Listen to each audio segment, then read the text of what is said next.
گھر میں بھانجے سے پردہ نہیں، ماموزاد بھائی سے پردہ نہیں، خالازاد بھائی سے پردہ نہیں، ان تمام لوگوں سے بچنا چاہیے۔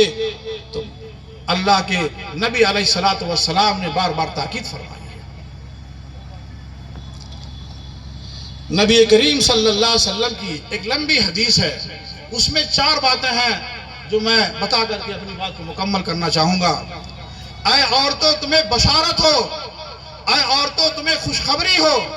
میرے آقا صلی اللہ علیہ وسلم فرماتے ہیں جس عورت کے اندر 4 صفتیں پائی جائیں، جس عورت کے اندر 4 صفتیں پائی جائیں، وہ جنت کے 8 دروازوں میں سے جس سے چاہے داخل ہو جائے۔ پہلی صفت میری بائیں سننے غور سے، وہ عورت جو 5 وقت کی نماز پڑھتی ہو، جو 5 وقت کی نماز پڑھتی ہو، اور دوسری صفت جو رمضان کے روزے رکھتی ہو، اور تیسری بات اپنی عزت اور عصمت کی حفاظت کرتی ہو، اپنی آبرو کی حفاظت کرتی ہو، اپنی عزت کی حفاظت کرتی ہو، اور اپنے شوہر کی مطیع و فرما بردار ہو۔ سن لو، یہ 4 صفتیں جس عورت کی ہوں، میرے آقا فرماتے ہیں جنت کے 8 دروازے ہیں، ان 8 دروازوں میں سے وہ عورت جس میں چاہے اس سے داخل ہو جائے۔ اے عورتوں، اللہ نے جنت کو آسان فرما دیا ہے، اس لیے بات اگر کہی جائے، سنائی جائے، بات بہت لمبی ہو جائے گی۔ تو یہ بتا رہا تھا کہ حضرت خواجہ فضیل بن عیاض رحمۃ اللہ علیہ، ڈاکوؤں کے سردار، ایک بڑی خوبصورت بچی پہ نگاہ پڑ گئی۔ اس کو حاصل کرنے کے لیے ایک دوسروں کے چھتوں سے چھلانگ لگاتے لگاتے اس گھر کے قریب پہنچ گئے جہاں پہ بچی کو دیکھا تھا، اس بچی کو حاصل کرنے کے لیے اس گھر پہنچ گئے۔ جب قریب پہنچے تو وہ بچی قرآن مقدس کی تلاوت کر رہی تھی، اور یہ آیت، اس تلاوت میں یہ آیت پڑھ رہی تھی، أَلَمْ يَعْنِ لِلَّذِينَ آمَنُوا أَن تَخْشَعَ قُلُوبُهُمْ لِذِكْرِ اللَّهِ۔ کیا وہ وقت نہیں آیا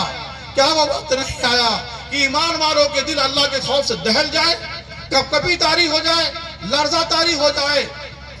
اللہ اللہ، وہ ڈاکوؤں کا سردار جیسی کانوں میں قرآن مقدس کی تلاوت کی آواز اس بچی کے ذریعے، جس کو غلط نیت سے حاصل کرنے کے لیے گئے، اس بچی کی زبان سے قرآن مقدس کی جب آیت سنی ہے، أَلَمْ يَعْنِ لِلَّذِينَ آمَنُوا أَن تَخْشَعَ قُلُوبُهُمْ لِذِكْرِ اللَّهِ، دل کی دنیا بدل گئی۔ فرماتے ہیں قَالُوا بَلَا قَدْ آنَ يَا رَبِّي، قَالُوا بَلَا قَدْ آنَ يَا رَبِّي، قَالُوا بَلَا قَدْ آنَ يَا رَبِّي، میرے پروردگار، میرے خالق، وہ وقت آ گیا ہے۔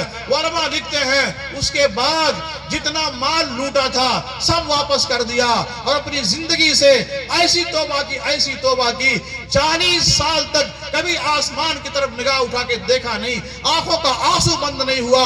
ادھر ڈاکوؤں کے سردار تھے، قرآن کی برکت نے لا کر کے، قرآن کی عظمت لا کر کے، قرآن کی سماعت نے لا کر کے انہیں تمام ولیوں کا سردار بنا دیا۔ یہ تاثیر ہے قرآن مقدس کی۔ میرے خیال سے وقت زیادہ ہو رہا ہے، باتیں بہت ساری ہیں، ماننے والوں کے لیے ایک آیت کافی ہے، نہ ماننے والوں کے لیے قرآن پاک نہ کافی ہے۔ اس لیے وقت کا اہم تقاضا ہے اپنی زندگیوں کو ہم بدلیں، صحیح رخ پہ لائیں۔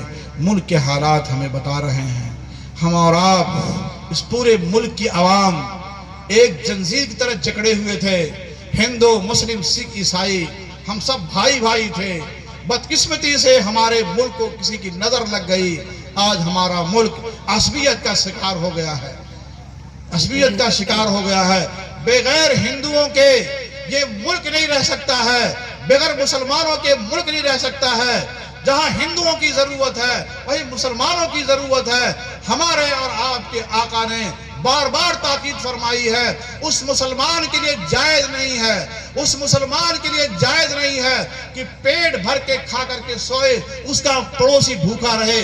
آپ پوچھئے، علماء محققین بیٹھے ہوئے ہیں، اللہ کے نبی نے یہ نہیں فرمایا کہ پڑوسی عبد الرحمن ہو، پڑوسی عبد الکریم ہو، پڑوسی کوئی بھی ہو، جگجیون رام ہو، گنگا رام ہو، کوئی بھی ہو، سکھ ہو، عیسائی ہو، کسی مسلمان کے لیے زیبا نہیں ہے پیٹ بھر کے کھا کر کے وہ سوئے اور اس کا پڑوسی بھوکا۔